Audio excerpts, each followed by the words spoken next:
What is up, guys and girls? Hurricane Liz here. As you can see, I'm moving, so the place is an absolute disaster area, but that's not going to stop me from putting out a video which I recently recorded with Kevin, who is an absolute beast when it comes to Walmart automation. So we are going to talk about the question of what is better in 2021 and beyond for a beginner and or somebody that's advanced at drop shipping, specifically Walmart versus Amazon. Which way would we go? Which way would we start? And what is our favorite platform for 2021? So I'm super fired up to show you the answer that we came out with. I hope you're fired up. Let's go and do this. The only thing you got to worry about is your hair.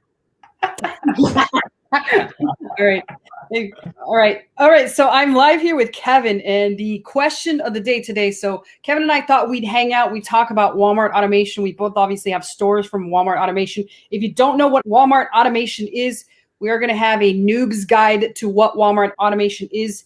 That will be up very shortly. But the question of the day right now, Kevin, and the question that I really wanted to tackle because I get questions for both these. I've obviously done a number of videos on Amazon drop shipping. Both of us did Amazon drop shipping, I want to say for about 2 years. Is that right? Were we both doing it for 2 years? Yeah, I think it might have been even a little more, maybe 2.5, maybe even 3. That was a long time. That was quite a while. Did a lot of Amazon drop shipping. We've had a lot of experience. A lot of things happened to us. But we're here to talk about the big question is which one's better to do? What is it, Walmart or what is Amazon? Which one is altogether better to do? So we thought we'd take the time to discuss a couple of the pros and cons. So let's go and get started. First of all, with Amazon, since Amazon is obviously all the rage. Everybody's always talking about Amazon.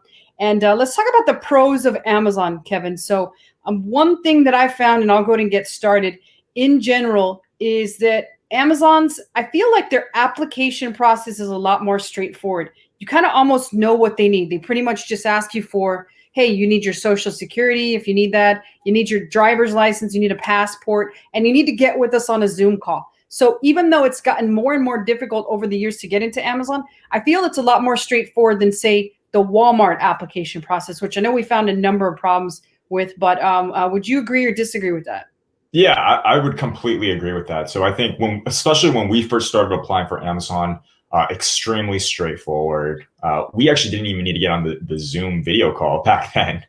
But now, even with that Zoom call with Amazon is still significantly easier than getting an application with Walmart. You and I, we've obviously had extensive experience just in the past couple of months applying for Walmart applications. And I personally know that I've gotten like 10 plus rejections. So now I kind of already know what they want, and I can tell you the list is quite extensive, and it's definitely way harder to get an approved Walmart store for sure. Yeah, so obviously it seems like Amazon is more tailored for noobs, but at the same time, and it's almost like I don't want to jump into this con, however, it's pretty apparent right now that I feel that once you get the process started with Walmart, there's a lot more room to potentially to succeed. Like versus Amazon, it's pretty much after you get the approval, you can be brand spanking new. And that's the mistake that most people make is they get in there and all of a sudden they hit the ground running and they get shut down. And then on top of that, Amazon pretty much kicks them in the nuts, throws them on the ground, then fucking keeps kicking them in the head and keeps their money, which is adding insult to injury. Yeah. Definitely. Have you ever had any money trapped on Amazon? I'm just curious. I don't think I ever asked you this. I have for sure. But luckily not for more than like a month. Okay, I still got some trapped that I will never see back. So I'm but a couple of times that they were trapped, it was like significant. It was like 40, 50 grand stuck. So. And have you ever heard of an instance? Because I know a lot of people will ask this. Have you ever heard of an instance where somebody gets their money trapped from Walmart? I have not. I've definitely heard of store suspensions, but usually they just pay out in your next cycle. Walmart at this moment in time, they seem to always pay out. It'll just be a slight delay. Yeah, I mean, they'll just give you your money back and tell you to take a hike. They don't sure. put you in the nuts and throw you on the ground and then just keep kicking shit out of you. They pretty much, yeah. And I would think like Walmart's more on board for living the American dream. I think that would have made at least Sam Walton a little bit proud. He wouldn't be rolling over the grave knowing that Walmart sells is Chinese product central, as is Amazon. Exactly. let's talk about another pro that I can think of right out of the gate is, from what I've noticed with my store, you've had a little bit more experience with your store. It's been going on a lot longer. But the one thing that I found is, in general, the payouts on Walmart, and again, I'm a little bit biased because of the fact that I had old stores on Amazon. So if you have old stores, you kind of apply to whole different rules. But on Walmart, the first payout for me is, I'm just getting it right now, which is about 5-6 weeks in. So I've had to have a bigger budget to get started. So Amazon kind of is better about that because they pay you out every 2 weeks, no matter what. However, both stores, from what I can tell now hold money at first if you're brand new, whereas before that didn't happen. What did you see with your experience of Amazon and now Walmart with that particular? I don't know if it's a pro or a con. I can't even think about that. So I actually think, in terms of money held in an account, I actually think it actually sways in favor of Walmart being better. And I'll sort of tell you like the life cycle of it. With Amazon, if you get a poor metric hit, Amazon will still pay out every 2 weeks unless you get suspended. But when they pay you out every 2 weeks, it's like a 50% hold, right? It's a massive hold. However, with Walmart, it's more on a very specific schedule. They'll say, in your first month of your business, they'll probably hold your money for your first month. But then after that, it'll slowly inch up. And in your second month, they'll pretty much pay you out almost your entire balance, like right away. So right now, what I'm seeing right now with my personal Walmart source is that I actually get paid out probably 95% of my balance. There's a little bit of like nuances and intricacies when you talk about what are like the calendar day cutoffs. And that's a whole nother discussion that we could get into the details of like how much working capital do you need in between, a pay cycle. And we can make a whole nother video about that because it's a lot more mathematical. And we sort of like calculated it out like, hey, you need about 6 days worth of working capital for Walmart. And I could break down that math in sort of like a later video. So long story short, Amazon is worse for holding your money. Walmart, once you build trust, and I would say conservatively, it's about that 2-month mark, probably more realistically about 6 weeks, you're going to start seeing your entire balance getting paid out. Right. And again, the whole thing is with Amazon, no matter how much trust you've built, no matter how long your store's been running, if you get suspended, all money ceases to exit their account into your account. Yeah, and exactly. The worst part is they specifically tell you with Amazon, you've got to keep shipping this shit to the customer. And there's no way of knowing whether or not you're going to get paid in the end, but you still got to ship to this customer because heaven forbid they're pissed off at us, Amazon, despite the fact that Amazon might not decide to pay us if they decide that our plan of action is illegitimate. They don't like the way it sounds. That's unfortunately very unfair, but it's one of the cons of Amazon. So the other thing that I can think of, and the thing that we talked about earlier, is the ease of the application. So we touched on this. We're obviously going to get into a deeper conversation about this in another video, but let's talk about ease of application with Amazon versus Walmart. Obviously, any noob can just sign up for this and be accepted if they provide the right things, right? But with Walmart, it's a bit more complicated. Can you give us just a sneak peek without ruining it as to the 10 applications that were submitted? Can you tell us what you think you might have done wrong? Yeah, so there were some very minor details that we missed. I would say, like, right off the bat, one of the stupidest details that I missed personally was that I forgot to sign my W-9 form that they asked for, right? So, little details like that. Like, I honestly, when I found out that, I was like pretty disappointed in myself, right?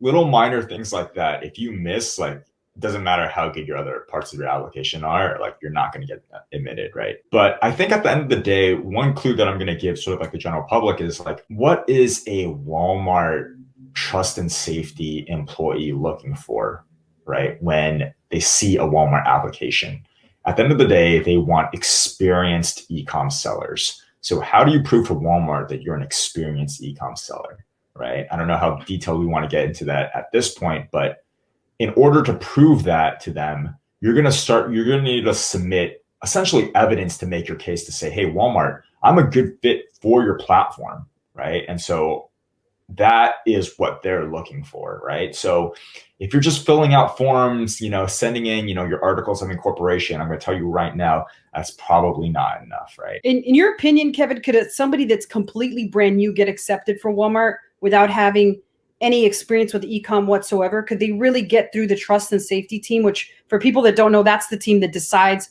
whether or not you're going to at first sell on Walmart and among the other things that they do? I'm going to say if you're completely new and you have zero e-commerce experience, there's zero shot that you're getting through, right? There's absolutely no way. Like, I would say your chances of getting through, like, the trust and safety employee would have to be like drunk and just like accidentally clicked accept for you to get through, right? That would be the only circumstance I would see. So I'm going to say right now, if you're completely brand new, you have no e-com experience, you're definitely not getting through. But that's not to say that there are definitely services out there that you can use. We actually use services to get us through. So that's something that we can definitely talk about in a later time. I've got one other question. I don't think I've ever talked to you about this one, but I just kind of want an opinion. Obviously, you wouldn't know the answer right off the top of the head. I had a very good question on my YouTube channel by someone that asked if a print-on-demand store would classify as proof of having experience on an e-com store. So that's kind of a tough question, because you're asking if you can integrate a print-on-demand service on the back end of a Shopify store, right? So in that sense, you could, right? Because it would look like a real store, right? Yeah. But if you're doing just print on demand, that's that a lot of times that's a back-end Shopify app, right? However, if you're doing purely like a Teesprings or like a Redbubble and you're just posting on there, obviously not. So that's a complex question. The answer actually to that is conditionally, it's yes. Yeah, I thought that was a good question. I never thought about that, but when they said they had a POD, I said, I don't think there's a reason why that wouldn't be allowed if you have your own domain and you've been selling only those t-shirts on your domain and you're not selling off of a third-party site. Yeah. All right. And, the last thing that I have before we answer the final question, which one's better, Amazon versus Walmart, is the last pro for Amazon, and I think you and I have discussed this, but you've had a little bit more experience working with the customer service aspect because you've had a store that's been open longer than I have. But I think we both agreed that Amazon has a tremendously much better customer service than Walmart. If you're going to work with Walmart, you've got to get used to working the old-fashioned way almost, which is what Walmart is very well known for, because it's just a completely different way of handling, like the way they handle business. Would you give us a little bit more insight to the back end of Walmart and how they do customer service and how it's like almost living back in the Stone Age? Yeah, for sure. So I would say when I think about customer service, Amazon's definitely way more robust, right? They definitely, anytime you need help, you could probably ping someone through their chat system. You're probably going to get a response in a very timely manner, right? Walmart, it's just a newer system, right? So they have a lot more issues with glitches. You're probably not going to be able to speak to someone immediately. So I would actually, for that circumstance, I would say, hey, Amazon is definitely holds the advantage of like you're going to be able to work out the kinks a little bit more. There are probably less kinks on Amazon compared to Walmart, just because it's such a newer service. But at the end of the day, I think Walmart, they're improving. It's still not there yet, but I could see it getting there. Walmart's platform in terms of like an interface is definitely not as good. So I would say if you're really thinking about these two, Amazon will take the sway in that category. Right. Okay, so Kevin, after all, I mean, I know we touched on a couple pros and cons. If we actually went through a long list, we could be here for hours and hours of the pros and cons of each. But let's answer the final question here, which is the number one reason why we're here. Let's talk about first, which store is better for a brand new person that's completely starting fresh out of the gate? Yeah, this is kind of it's a tough question. And the reason I say that is that if you're completely new, even though Walmart is harder to get onto, I would still say your time invested on figuring that part out is just better spent, just because of the simple fact that if you get an Amazon store, even though you're going to get in very easily, very quickly, you could probably have it up and running within a week. the suspensions are going to drive you crazy. However, with Walmart, if you get a store, right, if you do your research and you figure out how to get a store, whether it's you're doing it yourself or paying a service to get you a store, longevity with Walmart is definitely key. And I actually look at the con of a Walmart application as a pro, because there are now less competitors on Walmart. So if you were going to invest time into one of these platforms, I would say definitely choose Walmart. Yeah, I found that I feel better. I feel like I can sleep at night having a Walmart store, Amazon store, because I'm always afraid I sell too much on Amazon and they find a reason for, like, you sell too fast, which is a valid reason. I've actually been suspended for velocity sales. It means I sold too fast, and as a reason I got suspended. My money got held, but I still had to fulfill, not knowing if they were going to accept the fact that I was selling so fast. That's happened on numerous accounts for me. And I kind of tend to agree with you. I probably shouldn't have asked you that. I should probably said, which store do you prefer? And I mean, just judging you set up to noobs, I think you're going to say Walmart to noobs or people that are advanced. I think people that are advanced have the potential to maybe get their application accepted instead of having to pay for like a service. But I would say that Walmart right now is the hottest property, and I would not even mess with Amazon knowing what I know about Amazon. And yet all I've ever talked about on this channel is Amazon. So yeah, but other than that, I think Kevin and I both agree that Walmart is the place to be right now. And that's pretty much it. I don't think I have any cons left. Kevin, do you have any cons or pros left, or anything else you want to say about Walmart versus Amazon? Because I think we've said enough. Yeah, I think that's it. I would say pretty much Walmart is something you should ideally invest more of your time in compared to Amazon. You know, at the end of the day, Amazon is more built for, my guess, obviously you're the expert with Amazon, but probably better for like private label or like even like wholesale FBA. Yeah, absolutely. All right, well, that was it. That's a wrap. Walmart versus Amazon. You guys know the answer. Other than that, let me know your questions, comments below. One of us will answer them, and I'll see you guys next time.